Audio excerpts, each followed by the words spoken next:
আপোনাৰ শিশুটিও মোবাইলৰ প্ৰতি আসক্ত হৈছে নেকি? মোবাইল অবিহনে খাদ্য গ্ৰহণ নকৰে নেকি?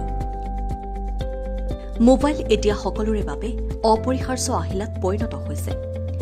দৈনন্দিনৰ সকলো কাম-কাজ এতিয়া মোবাইল নহলে অচল। ঘৰত থাকিয়েই সকলো কাম সমাধান কৰিব পৰাৰ মাধ্যমত পৰিণত হৈছে মোবাইল। দিনটোৰ বেছিভাগ সময়ে মানুহ এতিয়া মোবাইল নিৰ্ভৰশীল হৈ পৰিছে। প্ৰাপ্তবয়স্কৰ পৰা কণমানি শিশুলৈকে মোবাইলৰ প্ৰভাৱ সৰ্বগ্ৰাহী হৈ পৰিছে। বিশেষকৈ কভিডজনিত পৰিস্থিতিয়ে সৃষ্টি কৰা আতংকই মানুহক মোবাইলৰ বেছি কাষ চপাই নিলে। লকডাউনৰ সময়ত গৃহবন্দী হ'বলগীয়া হোৱাত মোবাইল হৈ পৰিল বহুতৰ বাবে সময় কটোৱাৰ উত্তম মাধ্যম।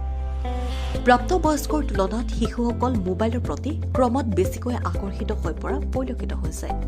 এটি কণমানি শিশুৰ হাতত এটা মোবাইল তুলি নিদিলে শিশুৱে খাদ্য পৰ্যন্ত গ্ৰহণ নকৰা হ'ল। শিশুৰ অৱসৰ বিনোদনৰ মাধ্যম হৈ পৰিল মোবাইল ফোন।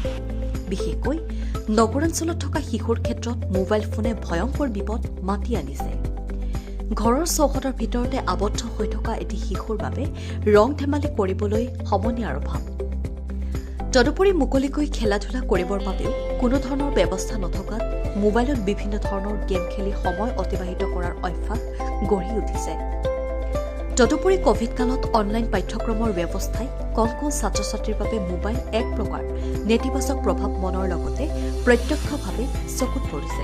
এই সন্দৰ্ভত চকু ৰোগ বিশেষজ্ঞৰ পৰা এক অধ্যয়নত প্ৰকাশ পাইছে যে ইয়াৰ ফলত শিশুৰ চকু জ্বলা-পোৰা, চকু দৃষ্টিশক্তি হ্ৰাস পোৱাৰ দৰে গুৰুতৰ সমস্যাৰ সৃষ্টি হৈছে। চকু ৰোগ বিশেষজ্ঞৰ মতে শ্ৰেণীকোঠাত কোনো ছাত্ৰই যদি ব্লেকবোৰ্ডত লিখা কোনো আখৰ ধৰিব নোৱাৰে তেতিয়া শিক্ষকে এই ছাত্ৰ বা ছাত্ৰীগৰাকীৰ চকুৰ দৃষ্টিশক্তি হ্ৰাস পোৱা বুলি ধাৰণা কৰিব পাৰে। কিন্তু অনলাইন ক্লাছ কৰাৰ ফলত শিশু এটি যদি দৃষ্টিহীনতাটো ভোগে সেয়া তাৎক্ষণিকভাৱে ধৰিব পৰা নাযায়। দীৰ্ঘ সময়ৰ বাবে অনলাইন ক্লাছ কৰিলে কণ কণ ছাত্ৰ-ছাত্ৰীৰ দৃষ্টিশক্তিৰ বাবে ভয়ংকৰ বিপদ নামি আহিব পাৰে। প্ৰয়োজন সাপেক্ষে নিৰ্দিষ্ট সময়ৰ মূৰে মূৰে মোবাইল ফোন ছাত্ৰ-ছাত্ৰীক ব্যৱহাৰ কৰিবলৈ দিলেও অতি কমেও 2 ঘণ্টা সময় মুকলি পৰিৱেশত শিশুক খেলিবলৈ দিলে যথেষ্ট সুফল আশা কৰিব পাৰি। News desk report